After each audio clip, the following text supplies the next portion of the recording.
Matthew 14. At that time Herod the ruler heard reports about Jesus, and he said to his servants, "This is John the Baptist. He has been raised from the dead, and for this reason these powers are at work in him."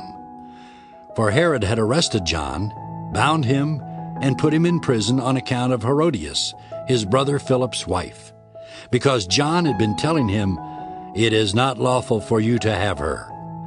Though Herod wanted to put him to death, he feared the crowd because they regarded him as a prophet.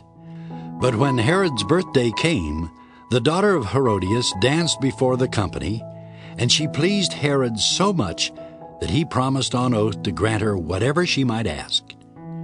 Prompted by her mother, she said, "Give me the head of John the Baptist here on a platter." The king was grieved, yet out of regard for his oaths and for the guests, he commanded it to be given. He sent and had John beheaded in the prison. The head was brought on a platter and given to the girl, who brought it to her mother. His disciples came and took the body and buried it. Then they went and told Jesus.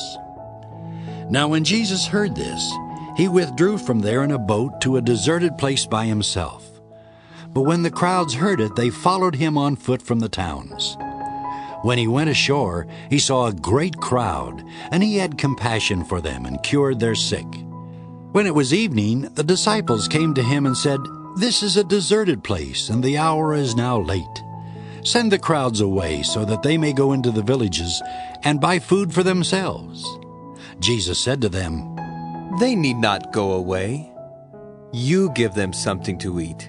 They replied, "We have nothing here but 5 loaves and 2 fish. And he said, "Bring them here to me." Then he ordered the crowds to sit down on the grass.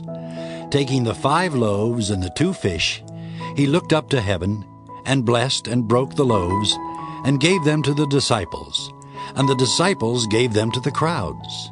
And all ate and were filled. And they took up what was left over of the broken pieces, 12 baskets full.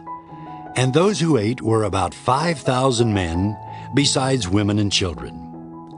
Immediately he made the disciples get into the boat and go on ahead to the other side, while he dismissed the crowds. And after he had dismissed the crowds, he went up the mountain by himself to pray. When evening came, he was there alone.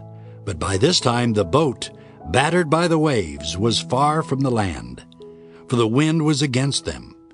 And early in the morning he came walking toward them on the sea. But when the disciples saw him walking on the sea, they were terrified, saying, "It is a ghost!" And they cried out in fear. But immediately Jesus spoke to them and said, "Take heart, it is I. Do not be afraid." Peter answered him, "Lord, if it is you, command me to come to you on the water." He said, "Come." So Peter got out of the boat, started walking on the water, and came toward Jesus. But when he noticed the strong wind, he became frightened, and beginning to sink, he cried out, "Lord, save me!" Jesus immediately reached out his hand and caught him, saying to him, "You of little faith, why did you doubt?" When they got into the boat, the wind ceased, and those in the boat worshipped him, saying, "Truly, you are the Son of God." When they had crossed over, they came to land at Gennesaret. After the people of that place recognized him, they sent word throughout the region and brought all who were sick to him, and begged him that they might touch even the fringe of his cloak, and all who touched it were healed.